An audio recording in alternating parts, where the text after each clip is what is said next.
On April 27th, the attorneys who represented the House defendants identified that they were representing Colin. All of this is a terrible idea. And they served a Rule 45 objection on Reed's counsel, including objecting to the scope of the request for the production of documents. And then they've got the email there. One of counsel's primary objections was the scope of the request for communications with his parents from January 29th to the present. However, Colin's counsel did not claim that the subpoena was ineffective. Right, he was objecting to it. I'm curious to see what happens next. That same day, April 27th, Reed's counsel requested a Rule 9C conference relating to the objections and wrote that it makes sense to take Colin Albert's deposition after the documents are produced, and agreed to reschedule the deposition so they could address the objection. This seems reasonable. Ms. Reed's counsel did not, quote, withdraw the subpoena or cancel the deposition. And Colin's counsel did not take the position that the subpoena was ineffective. Oh, they must take that position now. They've said it twice and it's underlined both times. Rather, on April 28th, counsel for Ms. Reed and Colin conducted a 9C conference. 9C is just the rule that requires them to have the conference to narrow the dispute concerning the request for documents. During that conference, Colin's counsel did not take the position that the subpoena was ineffective. Well, when did they start arguing it? Because it's clear that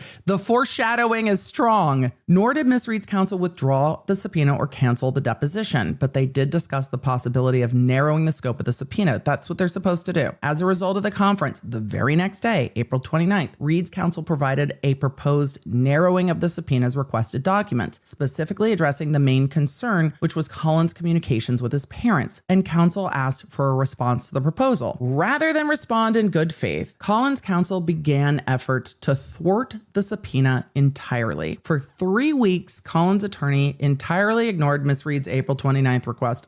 Things start to go off the rail. Ignored the request to agree to narrowing the subpoena for 3 weeks. And the court's like, why is this all taking so long? This is why. Ms. Reed's counsel then reached out again on May 19th, specifically asking for a response to the narrowing, the production of responsive documents, and the deposition dates in June. On May 20th, Colin's counsel wrote that Ms. Reed's proposed narrowing was still, quote, not appropriately scoped, but did not address which paragraphs, what documents would be produced, or what deposition dates. And then they say, underlined, Colin's counsel did not take the position that the subpoena was ineffective. In response, on May 20th, Reed's counsel inquired about which paragraphs were not, quote, appropriately scoped, and asked again for deposition dates in June. At 10 p.m. on May 20th, counsel wrote that they had conducted, quote, a reasonable search, but they were unwilling to produce any responsive documents. Oh dear. Worse, they say, Colin's counsel stated for the first time that Colin would be out of town indefinitely after June 2nd and would only be available on May 28th or 29th. There's a 3-week delay, and then the response is, we're not giving you the documents. You have 9 days to take his deposition. Good luck.